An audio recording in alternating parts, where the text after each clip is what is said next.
Suspense.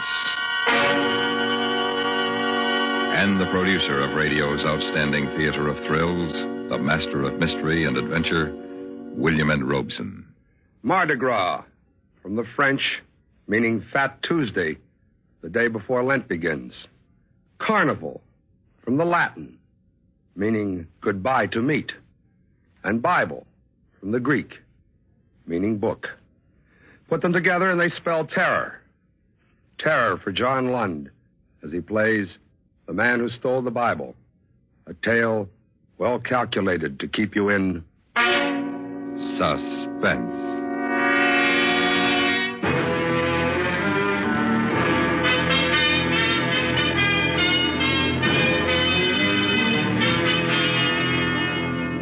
I didn't mean to steal the Bible. That wasn't my intention. Why, I've never taken as much as a towel or an ashtray out of a hotel room. And if I'd known the night of terror it would lead me into, I'd never have taken it at all.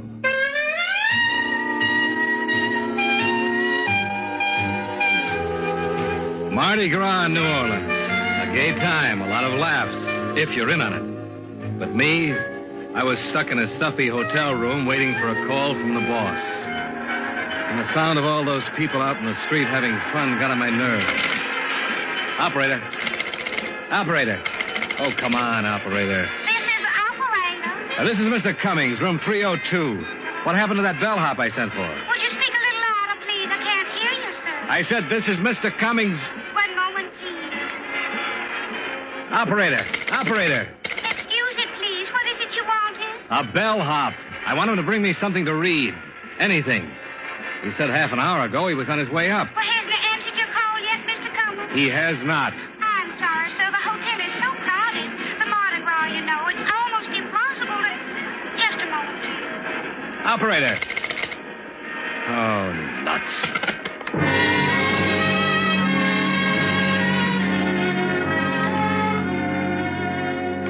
I paced back and forth, wishing the boss would call me so I could get out of that room. I didn't dare leave, even to go down and get a paper. He's that kind of a guy. He expects you to be on tap all the time. There was no radio in the room and nothing to read. I went through all the drawers, hoping somebody had left behind a magazine or seed catalog, anything. And then I found it. The Bible. The Gideon Bible. For years I've seen him in hotel rooms, but I never paid any attention to him. But now I opened the book. 1 Samuel, chapter 19. I lay down in the bed and started to read.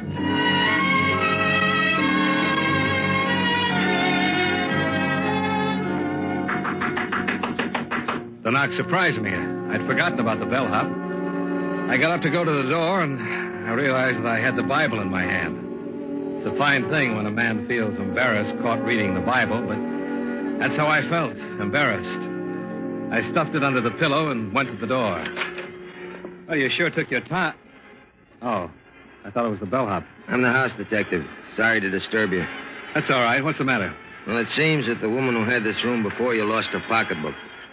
She thinks she left it here. I'm sorry, there's no pocketbook here. Well, I'd better take a look. I'd have seen it if it was here.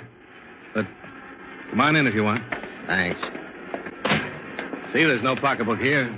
Yeah, but she's sure she left it here. I'll have to go through everything. There's nothing in there but my stuff. Do you have to go What's through... the matter? Don't you want me to look for it? No, it isn't that, but I've been through all those drawers already. You'd be surprised at things people leave behind in hotels. Yeah, I guess I would be. Nobody else has been in here, have they? No, nobody. I can't even get a bellhop in here. You've been out of the room? No. And look, I'm not responsible for anything that was left here. No, of course you're not. Well, I'm sorry to have bothered you. That's all right. Say, tell that bellhop to get up here, will you? Yeah, I'll tell him. Good night. Yeah, he was a strange guy. But then all house sticks are. I lay down again and went back to reading the Bible. Once I got used to the old-fashioned language, I found it pretty interesting. The story of David, anyway. A guy being chased by everybody and not knowing who his enemies were, every minute expecting to get killed. I was down to the part where David's wife puts a dummy in his bed as a decoy to save his life when I was interrupted again. This time, I automatically stuck the Bible under the pillow and went to the door. Hello. Oh, hello. I wonder if you could help me. Well, I'm having a most awful time. I tried and it just won't work. The room's so stuffy. How's that? The window in my room, it won't open. Would you open it for me? Oh, sure. Which room is it? Right next to yours, just around this corner, room 300. You know, I have the same trouble on buses. The windows never open. It drives me mad. You can see how stuffy the room is. This window? Mm-hmm. Isn't that odd? It opened for you. Yes, it did, and easy, too. And so does this one. Can't understand it. Are you sure you tried? You don't think I'd come to your door and ask you to come over here if I didn't need something, do you? It's been done. Maybe, but I wouldn't know. Now that you're here, wouldn't you like to have a drink? See your trouble, I mean? No, I don't think I can. You can watch the parade much better here than on your side of the building.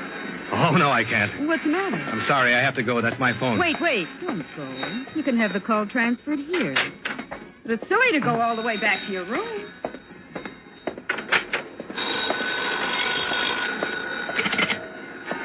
Hello, Cummings here. Oh, yes, sir. I've been waiting for your call. Now, listen, I covered the whole territory down here, and things look pretty healthy. You see, the main difficulty has been... I stared at my briefcase. I'd left it on the dresser. Now it was on the bed, and everything had been pulled out of it. The closet door was ajar, and the drawers in the bureau were open. My Gladstone apparently hadn't been touched, but everything else had. I heard the boss talking trends and business conditions, but my mind was on a girl who wanted a window open, a window that wasn't stuck, while somebody searched my room. Calmly, I finished my conversation and hung up. There was no reason now for me to stay in the room. I gathered up my stuff, and I took the Bible from under the pillow. Funny, I'd gotten interested in it. I wanted to go on reading it, so I stuck it in my top coat and walked out of the room. On my way to the elevator, I got a sudden impulse. I stopped in front of room 300 and knocked. Who are you looking for, mister? Oh, where's the lady? Nobody in there now. Lady just checked out. Well, that's impossible. I was just here. I don't know anything about that, but she checked out a couple of minutes ago. See? Gotta clean it up after right now. I'm gonna be glad when this Mardi Gras over. Everybody go crazy. Hotel go crazy. People check in, check out. Steal everything that ain't tied down. Steal? I said steal. Ashtrays, bath towels, soap. I wouldn't be surprised they'd take the beds next. The Bible in my pocket suddenly felt like a pound of uranium. I wondered if the cleaning woman could read the guilt on my face, but she put her wastebasket down in the hall and went back in to clean the room. For a second, I considered taking the Bible back to room 302. Maybe I would have, if it hadn't been for the discarded book jacket in the wastebasket. It was gaudy, red and yellow. I grabbed it up, put it around the Bible. The title read, "You Will Die Tonight."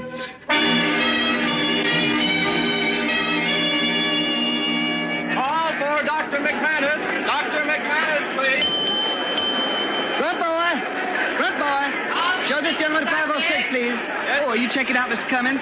Let me see. You in room... 302. 302. Oh, my. What's the matter? I've had so much trouble over that room. I was supposed to hold it for a lady, but you can't keep rooms vacant during Mardi Gras. I gave her the room next to yours, but she kicked like crazy, the manager. Next to me? Yes, room number 300. She just checked out a few minutes ago. I don't know what this is all about, but there's something peculiar going on in room 302. Peculiar? I didn't mind the house detective coming in to look for the purse, but I didn't like having my stuff searched while I was out of the room. Searched? Yeah, I said searched. Now, you say the house detective did this? He said the woman who had the room before me left her purse. Oh, and but that that's impossible. What do you mean? A man had the room ahead of you. Oh, yeah, I'm positive of it. Just a minute, I got the register right here. A man, Mr. Gregory. The house detective isn't on duty today, but when he comes in Not tomorrow... on duty? Well, then what was he doing in my room? Today? Of course today, tonight. A tall guy with black there's hair. Some mistake, Mr. Cummins. Our house detective, Mr. St. Clair, is short and bald. And he hadn't been in the hotel all day. He's homesick. Well, it had all the makings of an interesting little intrigue. But I left the mystery of room 302 with the room clerk and went to the cigar stand. It was 8 o'clock. My train wouldn't leave until midnight. Yes, sir. What'll it be? Cigarettes or cigars? Cigars. 3 Coronas. No, make it 6. Yeah, always like to sell cigars. Men don't smoke cigars like they used to. Cigarettes, that's the fashion today. They give me a good cigar every time. Somebody's having a good time. Ooh, they all have a good time during the carnival. Say, I wonder where I could check my bag and briefcase for a little while. Going to see the parade? Yeah, I thought I would. Mill around a little bit. I got a couple hours to kill. Well, I'd be glad to keep it for you. I'm on duty till midnight. Oh, would you? Say, that's mighty nice of you. Don't mind at all. Mardi Gras is something to see. You shouldn't miss it. But you'll have more fun if you rent a costume. Hotels got them for rent, you know. No, thanks. I'll go as I am. He stuck my stuff under his counter, and I elbowed my way across the crowded lobby to the street door. Through the glass, my eyes met the eyes of another man, the tall man with black hair, the man who had said he was the house detective. I swung the hotel door open. I had a few questions I wanted to ask that boy, but he was swallowed up in the crowd. And then a big hand clapped me on the shoulder, and a voice boomed in my ear. There you are, sinner. I whirled around and looked into the mask of a laughing, red-faced devil. Don't try to evade me, sinner. I've come to collect you with my nice, shiny pitchfork. And when the devil comes for you, your time is up. All I could see in the mask was a pair of eyes. They were green eyes, and they were laughing. And the devil threw his arm around my shoulder and urged me along the street. I balked a little. I hadn't had anything to drink. The whole thing seemed kind of silly, but before I knew what happened, a clown grabbed my other arm. Let's take the sinner to the fiery furnace. And the two of them, the devil and the clown, were propelling me down the street toward a parked car. Come along, sinner. Hey, now, wait a minute. The sinners are locked. Push him in, the clown. Get in, sinner. Hey, you guys. Hey, let me out of here. Look, where are you going? All right, let's have it. What? The Bible. The Bible you took out of room 302. The Bible? Say, you're not drunk. Don't waste time on him. Frisk him. Look, I don't know who you are. He but... hasn't got it on him. What'd you do with it? Where is it? I told you I haven't got it. Oh! That's to let you know we're not playing. Now let's take it again, huh? Where's the Bible? I tell you I haven't got it. I had it, but I guess I lost it. Lost it? Where'd you lose it? I don't know. Why, you... Don't do that, sinner. It's just as easy for me to pull this trigger as to look at you. But I'm telling you the truth. I haven't got it anymore. All right, you haven't got it. But you'll tell me where it is, you understand, if I have to kill you to find out. What are you stopping for? The crowd, I can't get through. Come on, let's get moving. Get out of here. What do you want me to do? Drive over them? Come on, get out of here. A bunch of rebels, drunk and out for bear, opened the back door of the car and started climbing over us. Nothing would stop them from weaving through. They thought it was fun pushing and shoving each other. One of them fell, sprawled across the devil's lap, and they began to pile up. And suddenly, I knew that this was escape. I climbed out of the car. I ran blindly away from them. I saw a cab at an intersection. I ran out, opened the door, and there he was, in the back seat, the phony house detective. I slammed the cab door and bolted across the street. There was a policeman on the corner directing traffic. I ran up to him. Hey, where do you think you're going? They're trying to kill me. You've got to help me. Kill you? Who's trying to kill you? The devil. He's after me. The devil? Yes, and the clown, too. And Mickey Mouse? I mean it. I'm serious. You're drunker than you look. I haven't had a drink, I tell you. They're trying to kill me. And why would they be doing that? Because they want the Bible. The Bible? Yes, you see, I stole the Bible, and here they come now. Who? The devil and the clown across the street. Look, you've got to get me out of it. You've got to stop them. They'll kill me. Sure, now, take it easy, young fella. There you are, sinner. Come on. What are you trying to do? Get us in trouble? Trouble? Sure, he's going to miss the party. It's all a trick. Don't listen to him. This young fella claims you're trying to kill him.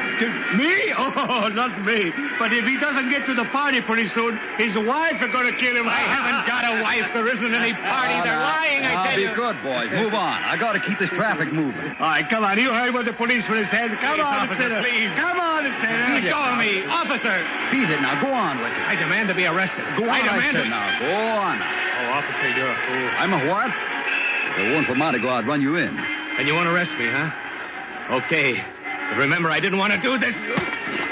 Dirty Yankee trick. Striking an officer. All right, young fellow, that does it. You're under arrest.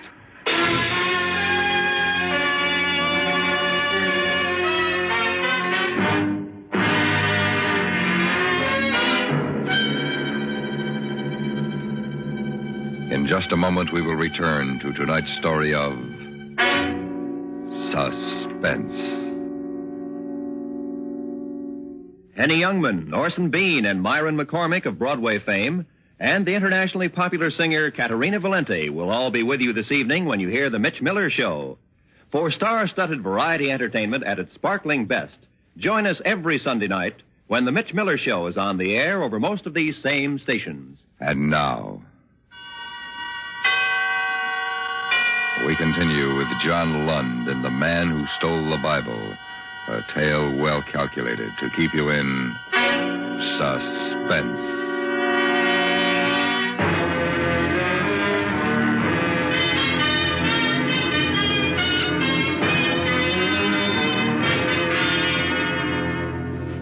I sat in the drunk tank in the New Orleans jail and tried to figure it out. Who were the devil and the clown and the phony house detective? Why was the Bible so important that they would even kill me to get it? My bags were back at the cigar counter in the hotel. My train was scheduled to leave at midnight. But how was I going to get out of New Orleans? Already it was 10 o'clock, and as long as I stayed in jail, I'd be safe. But that didn't last long. I hadn't been there a half hour when a cop came for me and took me to the desk, Sergeant. Here's your personal belongings, Cummings. You're released. You can go. But try to behave yourself. We're pretty busy tonight. Released? You know, you're a lucky guy. Culpepper decided not to press charges against you. You know what you could get for striking an officer. But aren't you going to hold me? Your fine's been paid. Now go and get out of here. Keep out of trouble, will you? But I am in trouble. That's what I tried to tell the cop, but he wouldn't listen to me. I had to hit him. My fine. Somebody paid my fine? Yeah, it's been paid. But who? Who paid it? I don't know who it was. He didn't give me a name. He just paid it. Was it a man in a devil's costume? Huh? Or a clown? Now, look. What did he look like? How do I know what he looked like? He was an ordinary-looking guy. Tall, big, he had black hair. The house detective. The who? They'll kill me, I tell you. They'll kill me. Pardonnez-moi, monsieur. Je suis perdu. Je voudrais retrouver le convent. Les gens dans la rue m'empêchent de... I hadn't heard her come into the station. She moved so quietly. She was a nun, and she was talking excitedly in French. I wasn't paying much attention to her. I was thinking instead of my own problem. The house detective had paid my fine. He wanted me out of jail. He wanted me loose on the street. Why? And the devil and the clown. Were they with him? Were all of them waiting outside that door for me? Please, sister, I wish I could help you, but I can't understand a word you're saying. Monsieur, les gens dans la rue m'empêchent de trouver mon chemin. Ils me prennent pour un célébrant. English. Can you speak English, sister? Pardon, monsieur. Masquerade, costume. People think masquerade. No masquerade. Huh? I think she's trying to say the people on the streets think she's wearing a masquerade costume. Merci. Merci bien, monsieur. I am loose. You mean lost? Oui, monsieur, lost. I am expect at convent. The Vieux Carré. The Vieux Carré, that's the French Quarter. Exactement, oui. I drive for taxi cab. The crowd, though you say, push me around. Voudriez-vous envoyer un gendarme pour m'assister? What? The gendarme. She wants you to send a policeman to help her get to the convent. Oh, oui, monsieur. Oh. Well, I'm sorry, sister. I'd be glad to, but I don't have anybody in right now. If you don't mind sticking around here for a while, I'll be very... Sticking around? The sergeant says he's sorry. If you'll wait, there's no one available right now to help you. Wait a minute. The nun stood there, frightened and bewildered, out of place in the police station. But for me, it was a miraculous break. Why, sure, I could walk out of that police station with her. And if they were waiting outside, waiting to get me, why, I could walk right by them. They wouldn't dare touch me as long as I was with a nun. I could take her to the convent. And once there, I'd be safe. Je suis désolé. Je ne sais que faire. I'll take the sister to the convent, Sergeant. It's okay with me if it's okay with her. Ah, merci, monsieur. Merci mille fois. As she walked out of the police station, I took her arm. To help her, yes, but also to steady my own fear. Any minute, I expected to see one or all of them. The devil, the clown, the house detective. But they weren't in sight. There were people milling about in the street, but but not the three I feared. And strangely, not finding him there frightened me more than ever. I found a cab and gave the driver the address of the convent. The nun and I didn't try to talk. I realized this whole thing was difficult for her, and I didn't feel like talking. Too much had happened to me for one night. The cab pulled up in front of an ancient building in the French Quarter, crumbling cement and wrought ironwork. We got out and I walked with her to the big front door.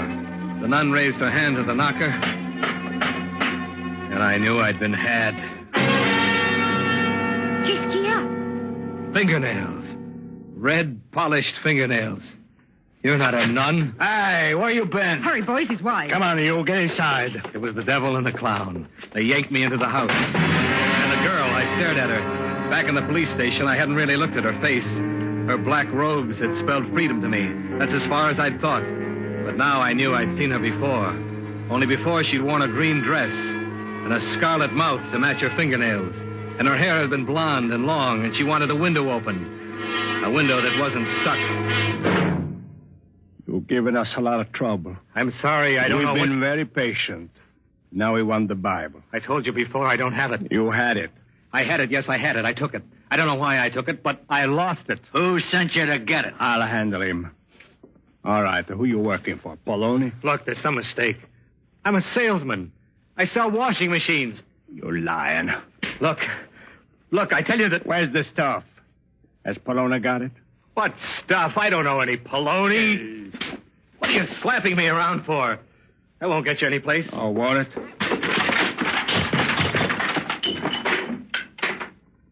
Let me talk to him. Look, if you're covering up for Poloni... Who's Poloni? I don't know any Poloni. Poloni wouldn't take a beating for you. But I tell you, I don't Whatever know... he's paying you, we'll pay you more. We'll pay him nothing. He'll hand over that Bible or tell us where the junk is stashed, or try helping me, I'll kill him. Dope. So that's what it is. Dope. Yeah, Mr. Innocent. That's what it is. Dope. Heroin, cocaine, 100 grand worth. Oh, stop it. You kill him, we'll never find it. Listen to me. What's your name? Cummings. You work for Poloni, Cummings. Nobody but Poloni knows about that Bible.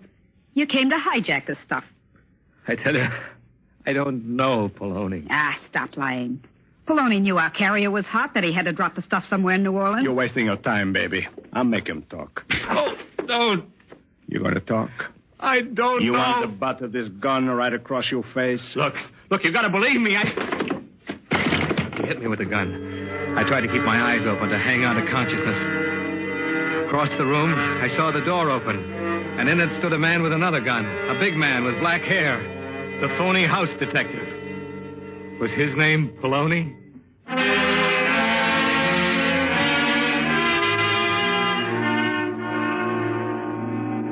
I didn't know how long I was out. When I came to, I was lying on a bed. My head was throbbing. My cheeks, my nose, every bone in my face seemed on fire. There was a cold cloth on my eyes. I tried to think. Why did I hurt so? Oh, yes. The Bible. They wanted the Bible. But I didn't have it. And it was a good thing, too. If I had it, they'd kill me. Then I smelled something. A strong cigar. It burned the inside of my nose. I rolled over to get away from it and opened my eyes. The devil and the clown were gone. And so was the girl. I was alone. With the phony house detective. All right, let's not waste any more time. What did you do with the Bible? Where are the others? They've been taken care of. You took the Bible that belongs in this room. Now, what did you do with it? This room? Oh, yeah. Room 302. You had no right to touch that Bible. Now think, what did you do with it? Where is it? Look, I told them I must have lost it. I don't know. I'll get it.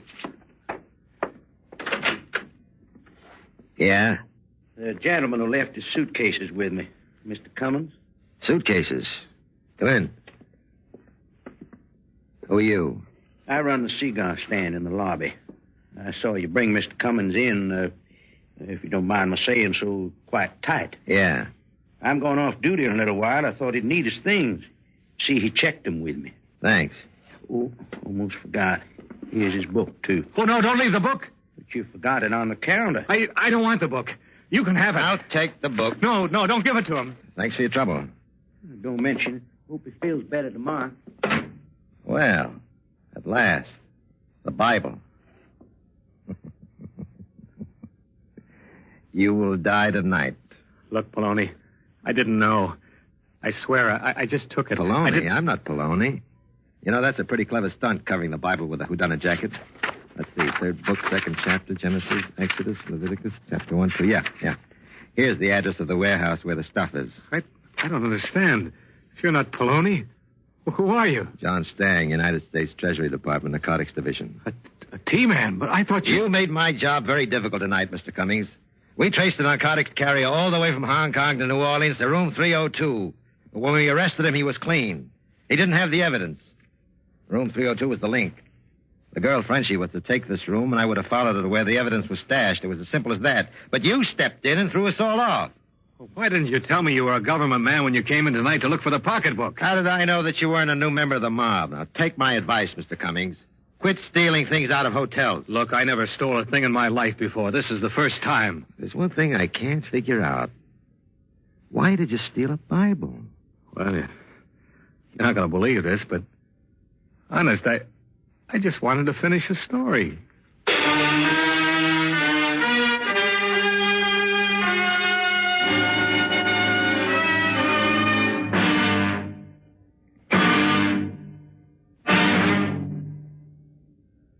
Suspense. In which John Lund starred as The Man Who Stole the Bible by John Bagney and Gwen Bagney Gielgud. Listen. Listen again next week when radio's outstanding theater of thrills brings you The Rim of Terror, starring Miss Barbara Whiting. A tale well calculated to keep you in suspense. Suspense is produced and directed in Hollywood by William N. Robeson. Included in the cast of The Man Who Stole the Bible were June Foray, Joe DeSantis, Jay Novello, Joe Kearns, Larry Thor, Harry Bartell, and Jack Moyles. The original musical score was composed and conducted by Leith Stevens. Sound patterns by Tom Hanley and Bill James. Even a cynic will have to admit that however bumbling a man may be, he has struggled valiantly to better his world. Our faults notwithstanding, our civilization is a vast improvement over primitive social arrangements. And perhaps most impressive of all of man's labors has been his consistent effort to protect the principles of justice as he has come to understand them over the years. How justice is served may vary from place to place and time to time, but always it is a thrilling demonstration of man's love of fair play. For examples of modern-day efforts on behalf of justice, be sure to hear Indictment over most of these same stations today. It's yours for the listening right after the news, which follows immediately on most of these same stations.